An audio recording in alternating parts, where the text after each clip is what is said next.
न विच्छाठचं कुर्वीत भक्तया तुष्यति केशवा इति कल्युषविदारणञ्जननामपि पठति शृणोति चात्भक्तया मतिमपि च ददाति देवलोके वसति स कोटिशतानि वत्सराणाम् इति श्रीमद् महापुराणे विभूति द्वादशी व्रतम नाम शतमोऽध्याय। हिंदी अनुवाद। नंदिकेश्वर बोले, नारद जी, बहुत पहले रथंतर कल्प में पुष्पवाहन नाम का एक राजा हुआ था जो संपूर्ण लोकों में विख्यात तथा तेज में सूर्य के समान था। मुने उसके तपस्या से संतुष्ट होकर ब्राह्मण ने उसे एक सोने का कमल रूप विमान प्रदान किया था जो इच्छा अनुसार जहाँ कहीं भी आ जा सकता था।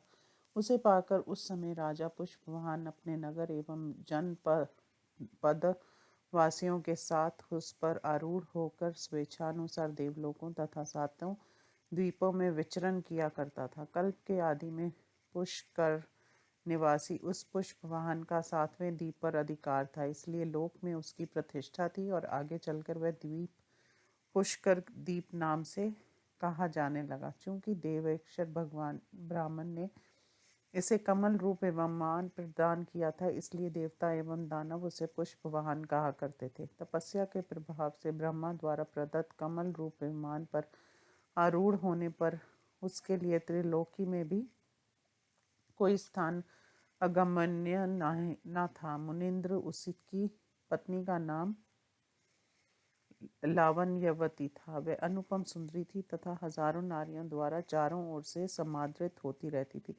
वह राजा को उसी प्रकार अत्यंत प्यारी थी जैसे शंकर जी को पार्वती परम प्रिय है। उसके 10,000 पुत्र थे जो परम धार्मिक और धनुधारियों में अग्रगण्य थे।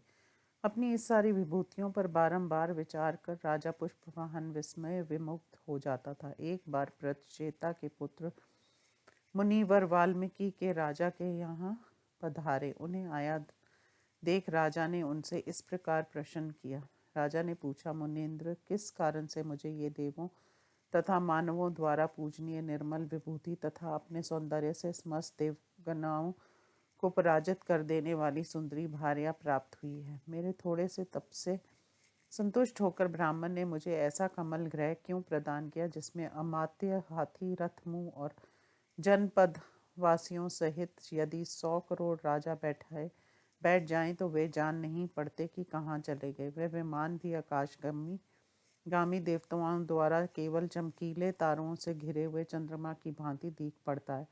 इसलिए संपूर्ण फल की प्राप्ति के लिए अन्य माता के उदर से उत्पन्न होकर अर्थात पूर्व जन्म में मैंने अथवा मेरे पुत्रों ने या मेरी इस पत्नी ने कौन सा ऐसा शुभ धर्म आदि कार्य किया है?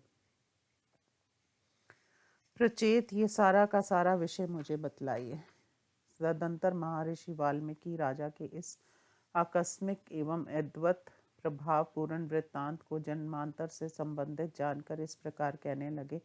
राजन, तुम्हारा पूर्व जन्म अत्यंत भीषण व्याध के कुल में हुआ था। एक तो तुम उस कुल में पैदा हुए, फिर दिन रात पाप कर्म में भी निरत रहते थे। तुम्हारा शरीर भी कठोर असंधि युक्त तथा बेडोल था।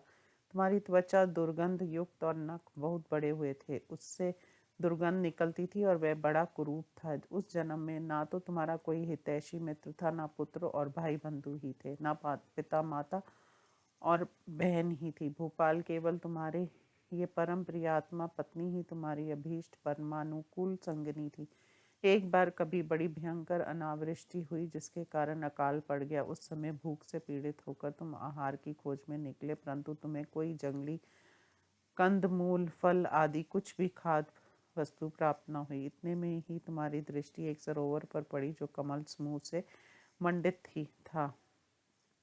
उसमें बड़े बड़े कमल खिले हुए थे। तब तुम उसमें प्रविष्ट होकर बहुसंख्यक कमल पुष्पों को लेकर वैदिश नामक नगर विदिशा नगरी में चले गए। वहां तुमने उस कमल पुष्पों को बेचकर मूल्य प्राप्ति हेतु पूरे नगर में चक्कर लगाया। सारा दिन बीत गया पर उन कमल पुष्पों का कोई खरीदार न मिला। उस समय तुम भूख से अत्यंत व्याकुल और थकावट से अतिशय क्लांत चूर होकर पत्नी सहित एक महल के प्रसंग में बैठ गए। वहां रात्रि में तुम्हें महान मंगल शब्द सुनाई पड़ा। उसे सुनकर तुम पत्नी सहित उस स्थान पर गए जहाँ वह मंगल शब्द हो रहा था। वहाँ मंडप के मध्य भाग में भगवान विष्णु की पूजा हो रही थी। तुमने उसका अवलोकन किया। वहाँ अनंगवती नामक की वैश्या माघ मास की विभूति द्वादशी व्रत की समाप्ति कर अपने गुरु को भगवान ऋषिकेश का विधिवत श्रृंगार कर स्वर्णमय कल्पवृक्ष श्रेष्ठ लवनाचल और समस्त उपकरणों सहित शैया का दान कर रही थी। इस प्रकार पूजा करती हुई अनंगवती को देख तुम दोनों के मन में ये विचार जागृत हुआ कि इन कमल पुष्पों से क्या लेना है। अच्छा तो ये होता कि इनसे भगवान विष्णु का श्रृंगार किया जाता। नरेश्वर, उस समय तुम दोनों पति पत्नियों के मन में ऐसी भक्ति उत्पन्न हुई और उसी अर्चा के प्रसंग में तुम्हारे उन पुष्पों से भगवान केशव और लवान लवनाचल की अर्चना संपन्न हुई तथा शेष पुष्प समूहों से तुम दोनों द्वारा अशैया को भी सब ओर से सुसज्जित किया गया। तुम्हारी इस क्रिया से अनंगवती बहुत प्रसन्न हुई। उस समय उसने तुम दोनों को इसके बदले 300 अशर्फियां देने का आदेश दिया, पर तुम दोनों ने बड़ी दृढ़ता से उस धन राशि को अस्वीकार कर दिया। नहीं लिया भूपते।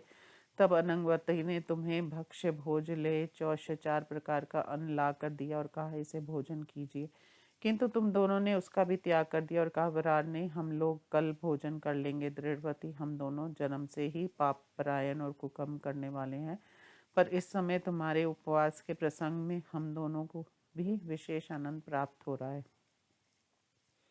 उसी प्रसंग में तुम दोनों को धर्म का शांश प्राप्त हुआ था और उसी प्रसंग में तुम दोनों ने रात भर जागरण भी किया। दूसरे दिन प्रातःकाल अनंगवती ने भक्ति पूर्वक अपने गुरु को लवनाचल सहित शैया और अनेकों गांव प्रदान किए। उसी प्रकार उसने अन्य 12 ब्राह्मणों को भी स्वर्ण वस्त्र अलंकार सहित 12 गायें दान प्रदान की। तदंतर सुहृद मित्र दीन अंधे और दरिंद्रों के साथ तुम लोभत दंपति को भोजन कराया और विशेष आदर सत्कार के साथ तुम्हें विदा किया। राजेंद्र व पत्नी लुभतक तुम ही थे जो इस समय राजेश्वर के रूप में उत्पन्न हुए हो। उस कमल समूह से भगवान केशव का पूजन होने के कारण तुम्हारे सारे पाप नष्ट हो गए तथा दृढ़ त्याग तप एवं निर्लोक दृढ़ता के कारण तुम्हें इस कमल मंदिर की भी प्राप्ति हुई। राजन, तुम्हारी उस सात्विक भावना के महात्म्य से तुम्हारे थोड़े से ही तप से ब्राह्मण रूपी भगवान जनार्दन तथा लोकेश्वर ब्रह्मा भी संतुष्ट हुए हैं। इसी से तुम्हारा पुष्कर मंदिर स्वेच्छानुसार जहाँ कहीं भी जाने की शक्ति से युक्त है। वह अनंगवती वैश्या भी इस समय कामदेव की पत्नी रति के सौत रूप में उत्पन्न हुई है। इस समय प्रीति नाम से विख्यात और समस्त लोकों में सबको आनंद प्रदान करती तथा संपूर्ण देवताओं द्वारा सत्कृत है। इसलिए राजेश्वर, तुम उस पुष्कर ग्रह को भूतल पर छोड़ दो और गंगा तट का आश्रय लेकर विभूति द्वादशी व्रत का अनुष्ठान करो। उससे तुम्हें निश्चय ही मोक्ष की प्राप्ति हो जाएगी। नंदेकेश्वर बोले, ब्राह्मण ऐसा कहकर प्रचेता मुनि वहीं अंतर्हित हो गए। तब राजा पुष्पवाहन ने मुनि के कथानुसार सारा कार्य संपन्न किया। ब्राह्मण, इस विभूति द्वादशी व्रत का अनुष्ठान करते समय अखंड व्रत का पालन करना आवश्यक है। मुने जिस किसी भी प्रकार से हो सके बारहों द्वादशियों का व्रत कमल पुष्प द्वारा संपन्न करना चाहिए। नग अपनी शक्ति के अनुसार ब्राह्मणों को दक्षिणा भी देने का विधान है। इससे कृपणता नहीं करनी चाहिए, क्योंकि भक्ति से भगवान केशव प्रसन्न होते हैं। जो मनुष्य लोगों के पापों को विदीर्ण करने वाले इस व्रत को पढ़ता या श्रवण करता है अथवा इसे करने के लिए सम्मति प्रदान करता है, वह भी 100 करोड़ वर्षों तक देवलोक में निवास करता है। इस प्रकार श्री मत्स्य महापुराण में विभूति द्वादशी व्रत नामक 100वां अध्याय संपूर्ण हुआ। ओम नमो शिवाय।